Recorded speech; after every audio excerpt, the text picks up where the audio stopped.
Say, kids, what time is it? It's kind of like watching TV, but, in your car.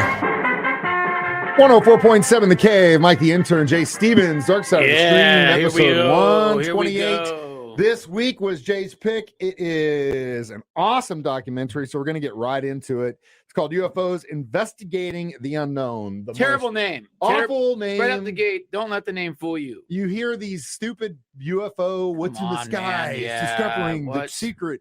The Moment of Contact one I thought was a really good name. Yeah, that's a good name. Which we did 2 weeks ago. And interestingly enough, the guy who directed that is also in this one, documentary. Well, this documentary, it's brand new. And I think the thing that made this one stand out from all the other UFO documentaries is this is all government officials. This is all pilot. This is all not crackpots out in the woods saying, hey, man, I saw some lights. It's actual. And it's not the ancient alien guy people, with crazy hair. Yeah, we're talking about lawmakers. Yeah. We're talking about guys that worked at Minutemen silo sites. Yeah, exactly. We're talking about pilots not only in the United States Air Force, the United States Navy, but across the world. The Israeli pilot story was unbelievable. I've heard about got into a dogfight with one. Unbelievable. Jammed his radars, man. The point of this whole documentary, and again, they beat this home, so this isn't really a spoiler alert, but it's the fact that most of the time, 80% of the time, they can explain what these are. And all the way back in Operation Blue Book, the scientists they tasked with figuring out what was going on in the 50s and 60s, some scientists from Ohio kept coming back to the fact that 20% of the time couldn't explain it. Yeah. So we went back to the government and said, hey, 80% of the time we know what this is. We know it's this, we know it's this, blah, blah, blah, blah, blah. But 20% of the time, consistently, we cannot tell what these things are. We don't know if they're aircraft. We don't know where they're from. We don't know anything about them. And based off what we know about physics, what we know about the technology we have, this shouldn't exist. So the idea is that if we can't explain this, regardless of it, if it's Martians from Mars or Uranus or whatever it is, hey now, you need to look at this from a scientific, step back and look at it scientifically, because it poses threats to our military aircraft. It could pose threats to our commercial aircraft. Which is what these pilots are saying now. And the same things they're witnessing all way back then, or they're witnessing now, the same things that they do, the same movements. Coming over the missile base and messing with the codes. No. We don't spill that, because that's a whole segment by itself, because that is in one of the craziest stories. But so the scientist, after 20 years of working with Operation Blue Book, says, screw it. I'm out. You guys don't want to listen to me. Yeah. You want me to just say what you want me to say. He was shutting it all down, and then he's like, wait a minute. Yeah, eventually, because they kept saying, you need to say this. You need to just kind of make it look like these people are crazy. And this is what we want you to say. And he was like, screw that. If it poses risk to our government and our way of life, we need to be more. And so from the 70s and 80s until his death, he was the guy that was like, look, I'm not going to tell you that it's aliens. I'm not going to tell you what it is. We don't know what it is. I'm just saying that we need to recognize that this is something that does exist. It's valid. And we need to study it. And which is literally what the congressional hearings just a few months ago said, the same thing. Which is what he's been fighting for since the early 70s. They said the same thing, man. I mean, it's crazy. And the idea is that most of the time these pilots wouldn't say a word, because they were scared that, again, if you go on record saying, hey, I saw a spacecraft, well, when you go for promotion, that's going to be on record. Yeah. And there are so many stories, including ones that involve military and commercial. And we'll talk more about UFOs investigating the unknown. Dark Side of the Stream next on 104.7 The Cave. 104.7 The Cave. Mike the Intern, Jay Stevens back in the studio discussing episode 128, Dark Side of the Stream, UFOs investigating the unknown. So, kind of set the tone of how this thing goes. It's from a scientific perspective. There's no crazy ancient alien guy or whatever. Not to say that those guys don't know what they're talking about, but they get a little passionate sometimes. They get a little passionate. It really started with, and it continues with, this journalist who had, for the last 30, 40 years, has focused on this specific topic and not really like done anything else. And she has subscribed to what we're saying here and what everyone is saying now, which is, look, this is some crazy stuff. All these reports are insane across the world, not just the United States government. but we need to take them valid. And if 20% of these are unknown, we need to say, okay, well, then let's figure out what it is. And if we can't, we need to say we don't know. And finally, after 40, 50 years, the government is saying, we don't know. Which you would think that the world would at this point would be like, wait a minute, you're saying 20% of all these flying objects in the sky don't match anything that we have or know these about. Guys are chasing them. These pilots are chasing them. They're not just some loons out there. These are the most skilled pilots in the world flying multi-billion-dollar machines, and they're saying this is what's going on, man. There was it's crazy. Israeli pilot who got into a dogfight with one because he didn't know what it was. Yeah. And as soon as he armed his missiles to go after it, everything just died. When he stopped pursuit, everything came back, and he just was like, screw this, I'm going home. He talked about it for years and years and years and years. There was the Japanese commercial pilot who was basically flying from Paris to Tokyo, and when they got over Alaska, had something following him. And he basically freaks out, calls the FAA and says, hey, look, there's something up here. I don't know what this is. Do you guys have some kind of training thing going on? They're like, we don't know. We don't know.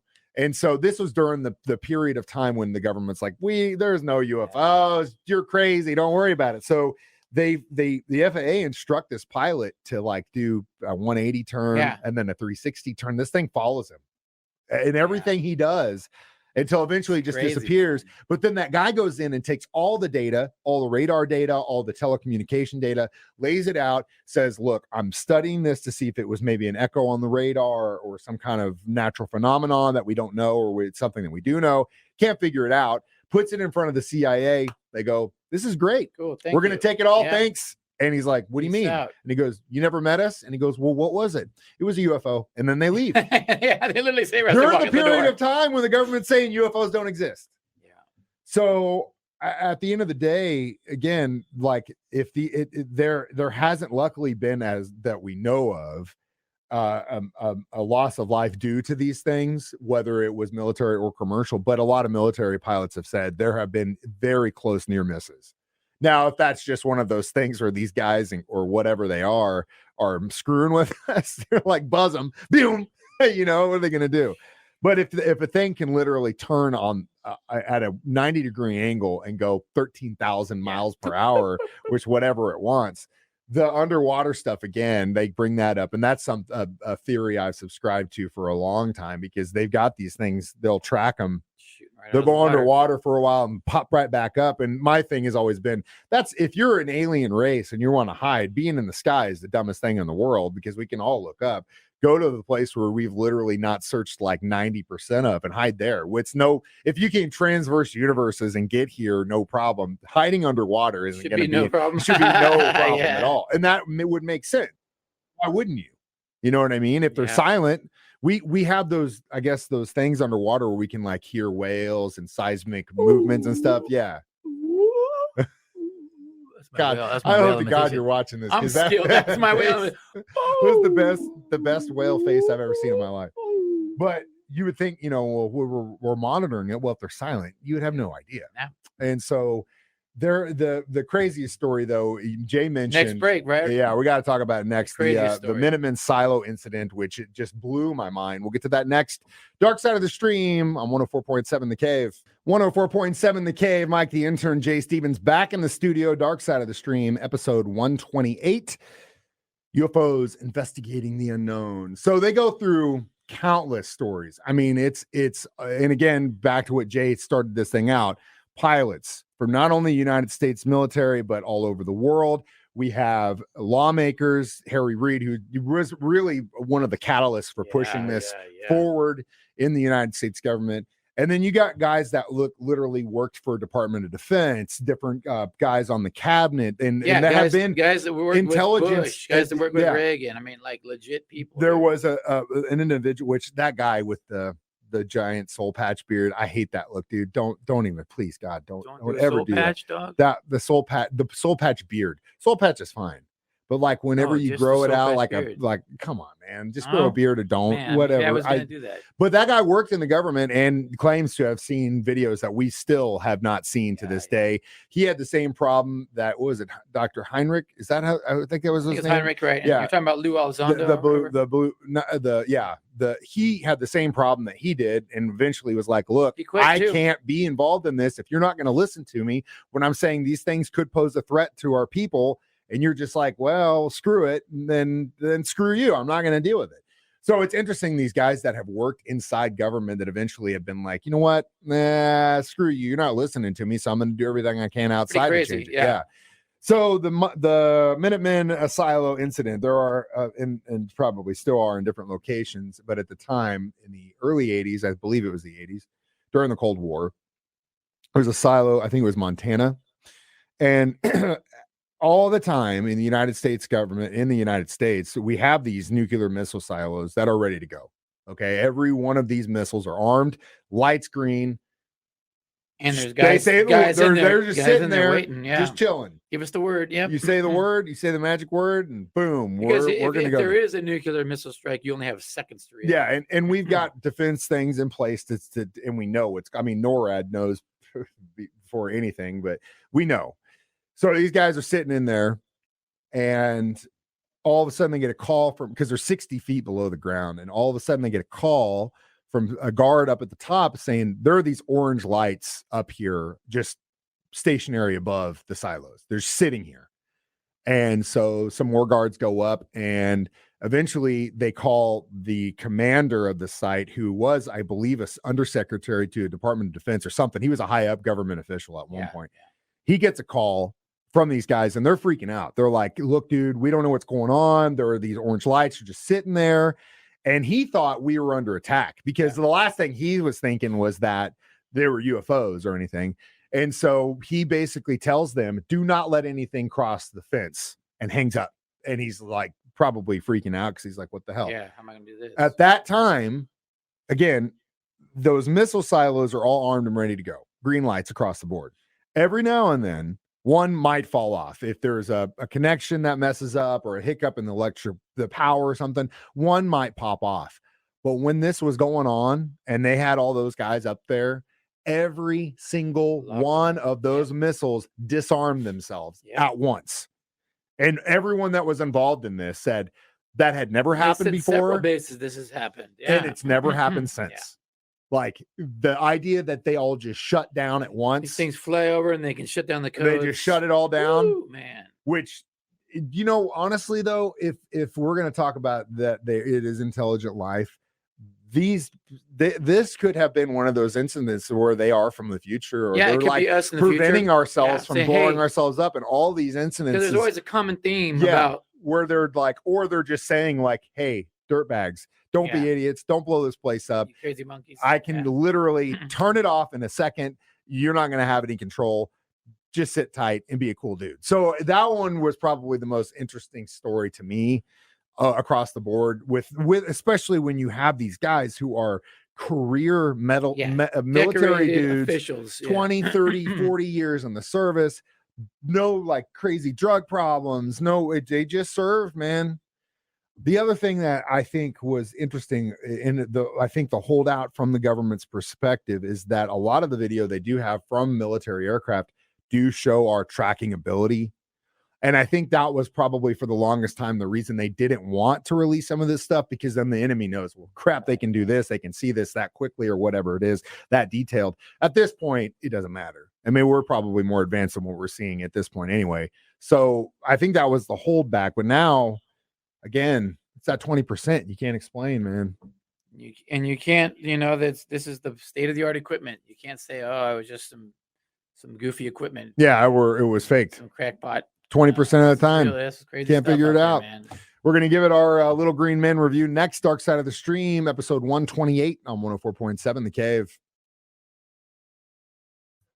104.7 The Cave. Mike the Intern, Jay Stevens, back in the studio one more time. It is Dark Side of the Stream, episode 128, UFOs Investigating the Unknown. It's on Hulu, by the way. It's on Hulu. You gotta watch it. Didn't mention that earlier. Yeah, watch it. It's probably the best UFO documentary, the most modern from a government and scientific perspective. You kind of, at least in my opinion, like the moment of contact one I really liked because I'd never heard that story before. But like after years and years and years and years and years of being interested in this, I kind of hit a wall. It's kind of like the Marvel superhero movie thing. Like, dude, I don't want to see another superhero movie. Give me something that's completely out of the box. This is a fresh one. I'm over it. This is fresh. This was I have to commend you 1,000%. I'm going to give this 4.5 little green men. Yeah, I'm giving it a 4. Yeah, straight up. It's unbelievable. If you were into UFOs, if you're into or just curious, whatever, if you're UFO curious, it doesn't even have to be like you think it's an alien. You just the idea that we have 20% of these things that are. I mean, they get reports about this stuff every night. Or even if you right now are going, Mike and Jay are out of their minds. What are they talking about? Just watch it. Even if you don't believe it all, check it out because it's very interesting. Let's just say, for example, Heinrich was right, and they get a call every night, okay? Every night of the year, right? 73 days out of every year, they can't explain what's in the sky. Right. 73 days. A lot. A month and a half, 2 months, 3 months. And, you know, it seems like this stuff's been going on for a long time. You look forever. at hieroglyphics and forever. stuff. Yeah. And so again, going back. Check it out, man. If you don't believe, check it out. It's so good. It's so good. Now, the next documentary is my pick for Dark Side of the Stream. This is a very interesting story because still to this day, I don't think we really know what happened to it. MH370, the plane that disappeared, 3-episode series. Start on it early because it looks like it's going to be long, but I don't think we still really know what happened to that. They still don't know. They just completely disappeared. It's gone. It's pretty insane. How in the hell does in this day and age a Boeing 777 full of people, massive airplane full of people, 239 occupants on this thing, gone. Yeah, it's a good documentary. I've already watched it, so I'm ahead of the game. Awesome. Well, I need to catch up, and that's what we're watching this week. Watch us live every Thursday 9 a.m. on Facebook or YouTube. You can hear the show as a podcast on our 104.7 The Cave app, or during my show 9 a.m. or Jay's show at 6 p.m. every Thursday. It's Dark Side of the Stream. I'm Mike the Intern. This is Jay Stevens reminding you we watch movies so you don't have to.